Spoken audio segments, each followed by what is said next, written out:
नमस्कार दोस्तों, कैसे हो आप सब? आई होप आप सब बहुत ही अच्छे होंगे, बहुत ही शानदार होंगे, जिंदाबाद होंगे, जबरदस्त होंगे।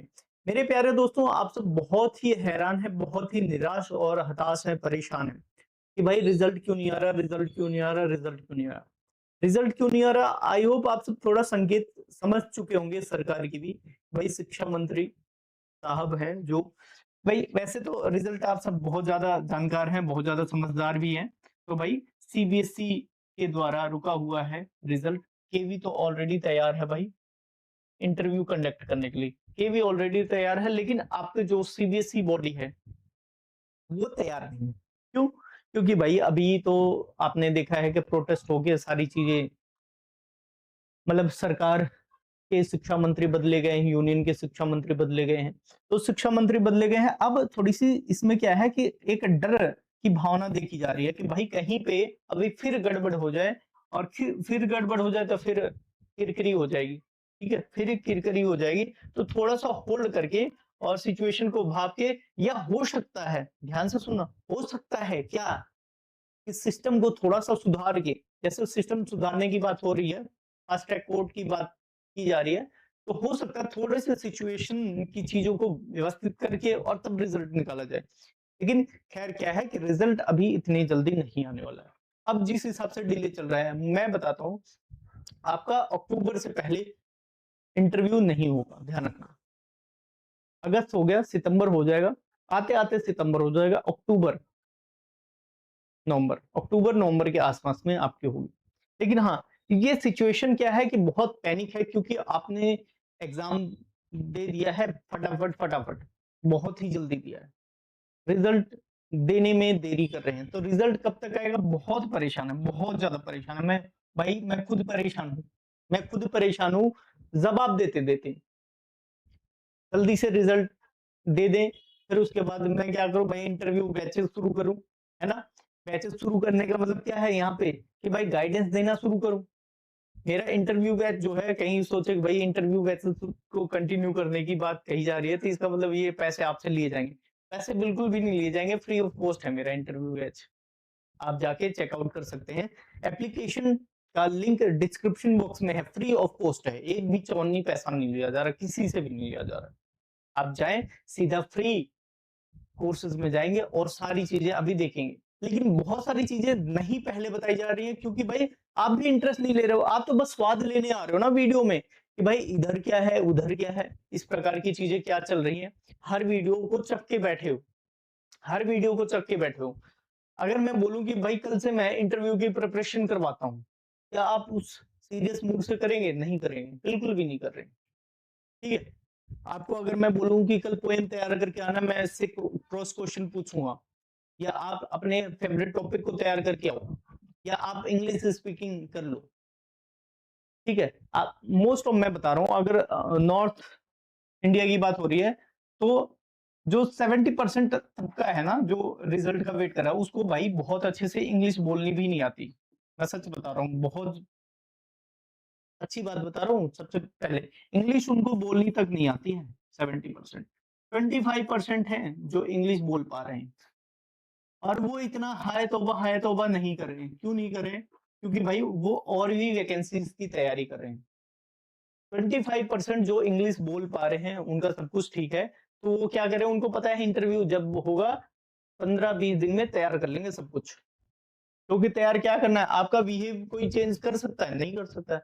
आप ट्रेंड हो सकते हो, एक समय के बाद में ट्रेंड हो सकते हो धीरे धीरे, वो धीरे धीरे ग्रेजुअल प्रैक्टिस होगी। लेकिन फिलहाल मैं आपको यही बता देता हूँ कि आप अगर इंग्लिश बोलना नहीं सीखते हैं, तो वो बहुत बड़ी दिक्कत होगी आपके लिए।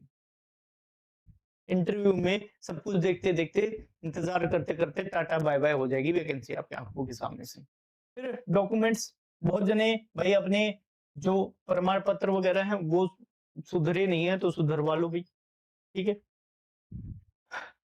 ठीक है? ये सारी चीजें देख लेंगे बहुत अच्छे से। साथ साथ में जो क्राइटेरिया मैंने बोला है, क्राइटेरिया, कहीं कहीं एलिजिबिलिटी जो होती है ना, एलिजिबिलिटी, एलिजिबिलिटी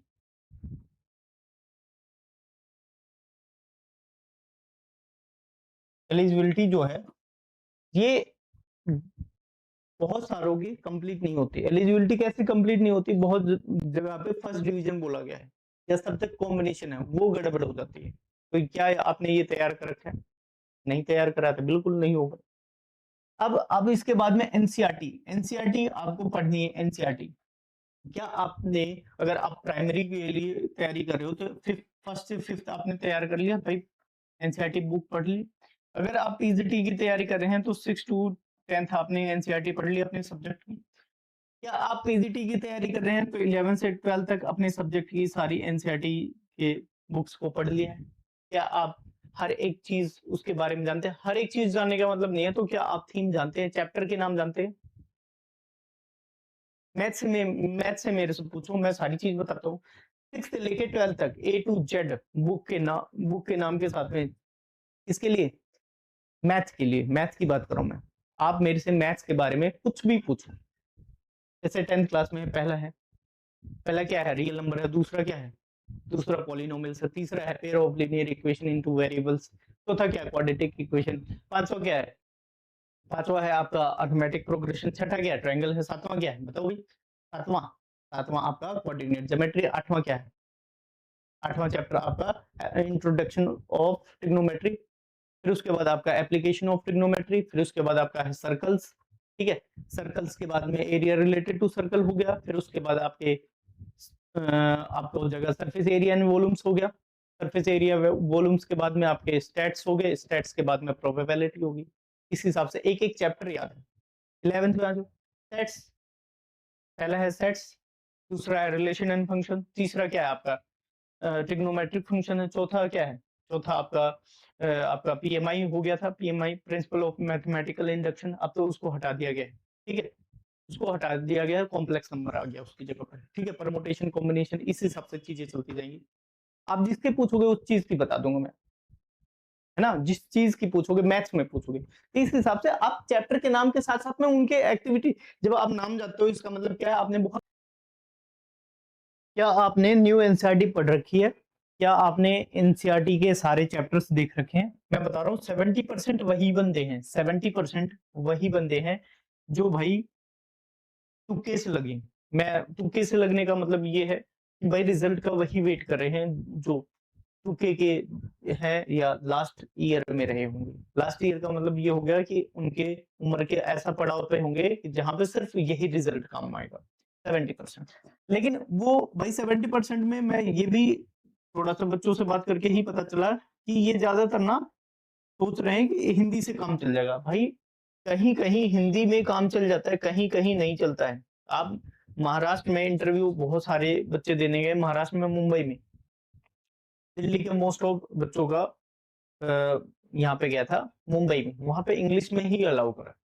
आप कहीं पे चले जाते हो वहां पे हिंदी में अलाउ कर रहा है, तो वो आपकी किस्मत की बात है। बहुत बुद्धिजीवी ऐसे व्यक्ति आएंगे जो कमेंट में लिख देंगे भाई मेरे से तो हिंदी में हुआ था। भाई तेरे से हुआ था ना, आपसे ही हुआ था ना। उसके बाद, उसके बाद भाई जो जिनका इंग्लिश में हुआ वो क्या करेंगे? तो आप ये ध्यान रखो कि आप दोनों में तैयार हो, किसी में भी आपसे पूछा जा सकता है। रिजल्ट के लिए भाई वेट अगर करते हो तो करते रहो, लेकिन अगर पैरेलली कोई भी वैकेंसी आ रही है उसके फॉर्म को भरो और सीरियस तैयारी करो।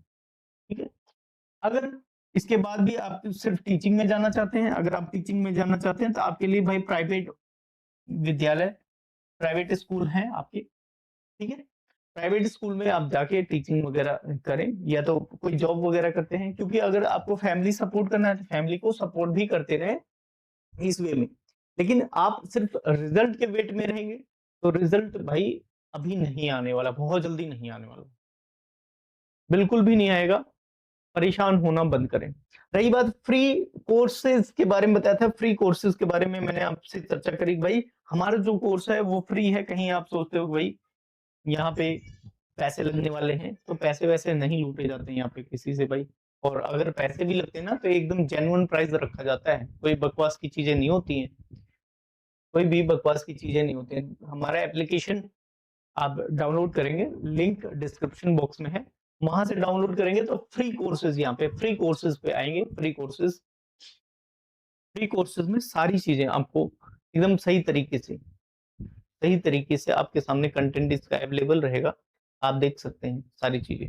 जैसे यहाँ पे आपके सामने है रिक्वायर्ड डॉक्यूमेंट्स के लिए मैंने वीडियो बनाई है। वीडियो भी बनाई है, अगर वीडियो से समझ सकते हो वीडियो बनाई है। नहीं तो आपके लिए अगर आपके पास में समय की अगर कमी है तो वीडियो की मैं इसमें जो डॉक्यूमेंट्स रिक्वायर्ड हैं, उनकी लिस्ट बना रखी है। बहुत अच्छे से आप देख सकते हैं ये सारी चीज़ें।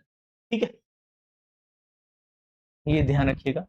के साथ-साथ में आपके पास में ड्रेस कोड क्या होना चाहिए मेल और फीमेल के लिए, ठीक है? व्हाट्सएप चैनल मैंने यहाँ पे लिंक डाला है ताकि कोई भी ज़रूरी जानकारी हो, लिंक वगैरह हो, तो वो आप तक पहुँच सके। अबाउट केबीएस के बारे में बताया है, ठीक है? इंटरव्यू में एनवायरनमेंट कैसा होता है, सैलरी ट्रांसफर और होम स्टेट कैसे होते हैं इसमें, ब्लूम टैक्सोनॉमी के बारे में बताया और मैंने 10 ऐसे पीपीटीज़ दी हैं, 10 ऐसे पीपीटीज़ दी हैं, जिसमें बहुत ही शानदार क्वेश्चन आपसे पूछे जाते हैं, जैसे इंटरव्यू में क्वेश्चन पूछे जाते हैं। उनके मैंने 101 क्वेश्चनों की पीडीएफ यहाँ पे बना के दे रखी है कि 101 क्वेश्चन जब आपसे कैसे क्वेश्चन पूछा जाएगा, ठीक है? How will you handle a weak student? कैसे आप एक वीक कमजोर बच्चे को हैंडल करोगे, ठीक है? तो सबसे पहले ये इसका आंसर, इससे एप्रोप्रिएट आंसर आप शायद बना के उस सिचुएशन में ना बता पाए, इसलिए मैं आपको अवेयर करवा देता हूँ भाई क्या आप आंसर दोगे।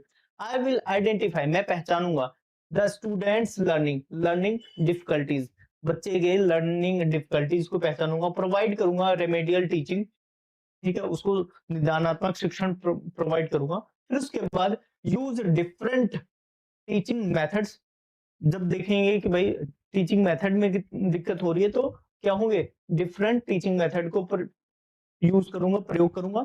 And motivate the student through positive reinforcement, ठीक है?